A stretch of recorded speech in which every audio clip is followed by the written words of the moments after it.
Good evening, everybody, and thank you for being here tonight.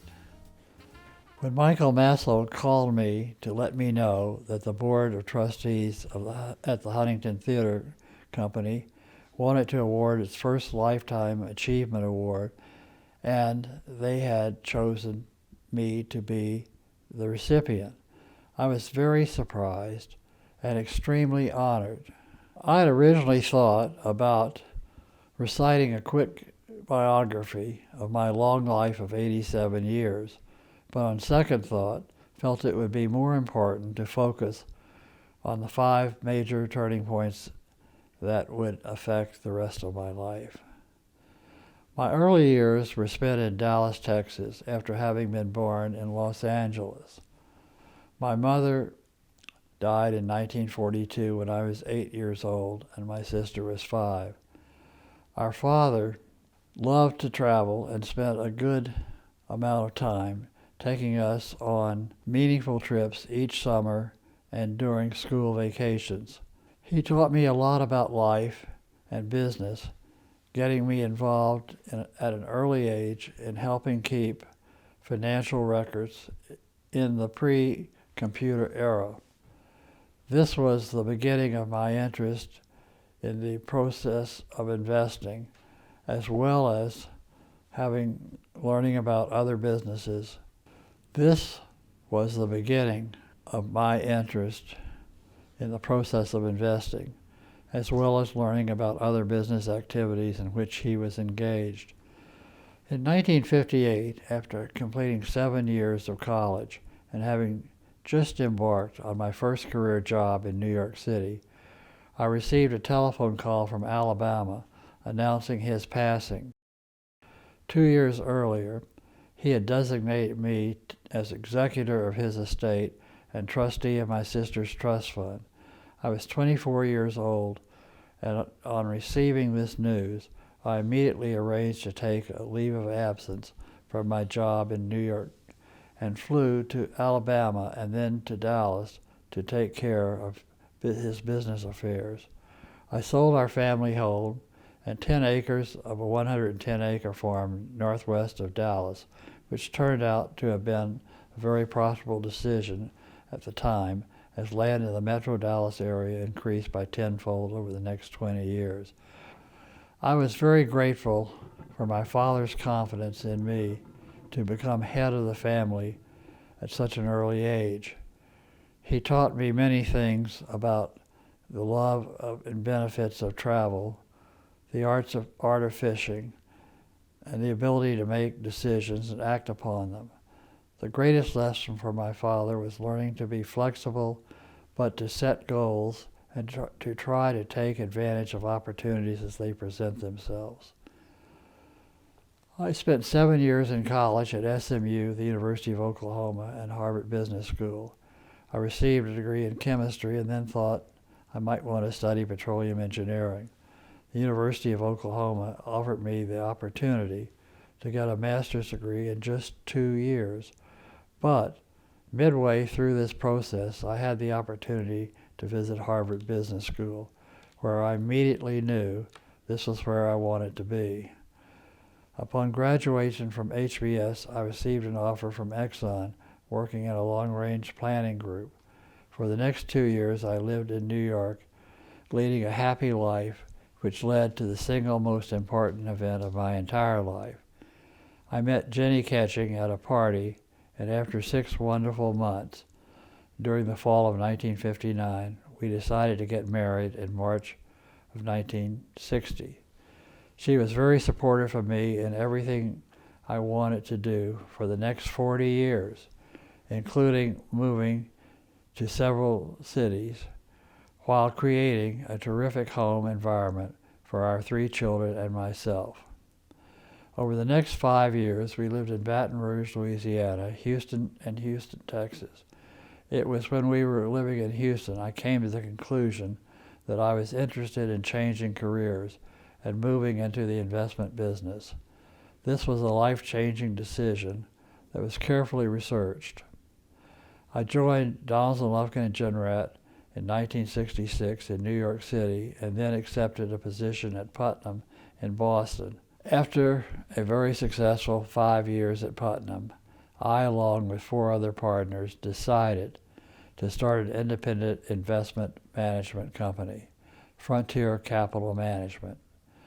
Now, after 42 years, Frontier is still functioning as a very successful and respected investment management company. I'm very proud of the fact that over its 42-year lifetime, it created financial security for more than 100 people. Having discussed some of the business and personal transition points in my life, I would like briefly to discuss some of my non-business related priorities. My first priority was to provide long-term financial security for my family, which I have done by establishing the Wimberly Family Trust. Then I wanted to focus on ways I could help others. My charitable giving over the last 30 years can be grouped into 4 major categories: medical research, higher education, conservation, and the arts. Regarding medical research, I have supported numerous projects at Mass General, the Brigham and Women's Hospital, Harvard Medical School, and Newton Wellesley Hospital. In regard to higher education, I have served on several boards, but my most significant gift was funding a chair in neurology at Harvard Medical School. I've also established scholarship funds at several universities. In the area of conservation, I have served on the boards of the Wild Salmon Center and the National Wildlife Federation. However, the most important contribution to this area being the purchase of a rundown cattle ranch in Montana in 1999 and placing a major portion of it under conservation easement. We were able to restore a spring creek to its natural boundaries and build a series of 8 interconnected ponds that allowed free movement of wild fish to natural spawning areas. We have planted approximately 2,000 trees, which over the past 20 years have now grown to impressive heights. I also built the first house I ever constructed and take great pleasure in its usage by family and friends.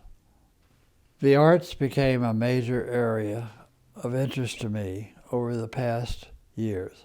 I support the HTC, WGBH, Masterpiece Theater Productions, Longy School of Music, as well as the Museum of Fine Arts. Now let me talk about the reasons why we are here tonight.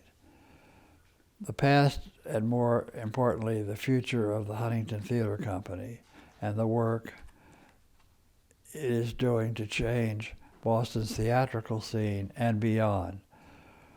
I was introduced to the Huntington Theater by Grace Fay in 1991 and became a trustee in 1993. I was asked by the chairman to work with Michael Masso to consider the opportunities and advantages of building a second performance facility.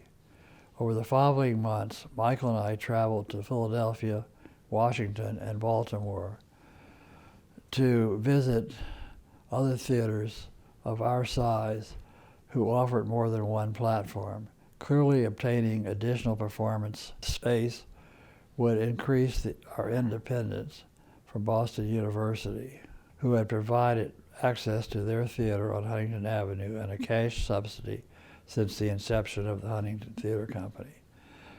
As an independent nonprofit organization, the HTC from time to time had conflicts with Boston University regarding the university's need to make space available for student productions, etc. At the same time, the city of Boston was considering use of a vacant lot adjacent to the Boston Center for the Arts on Tremont Street.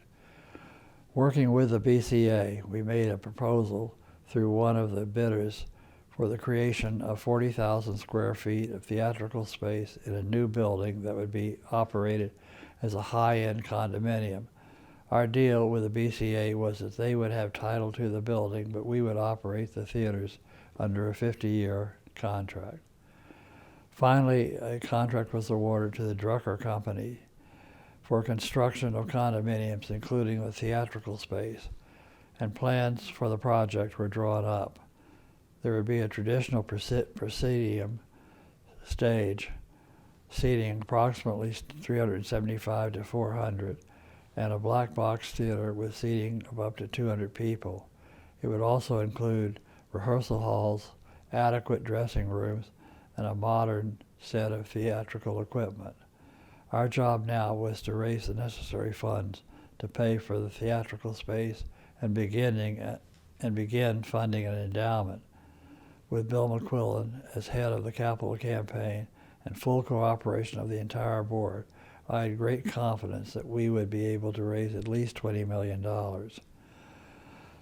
This position was soon put to a test at a lunch with Michael and Stan Calderwood, who ran a very successful investment management company and was a major contributor to the arts in Boston.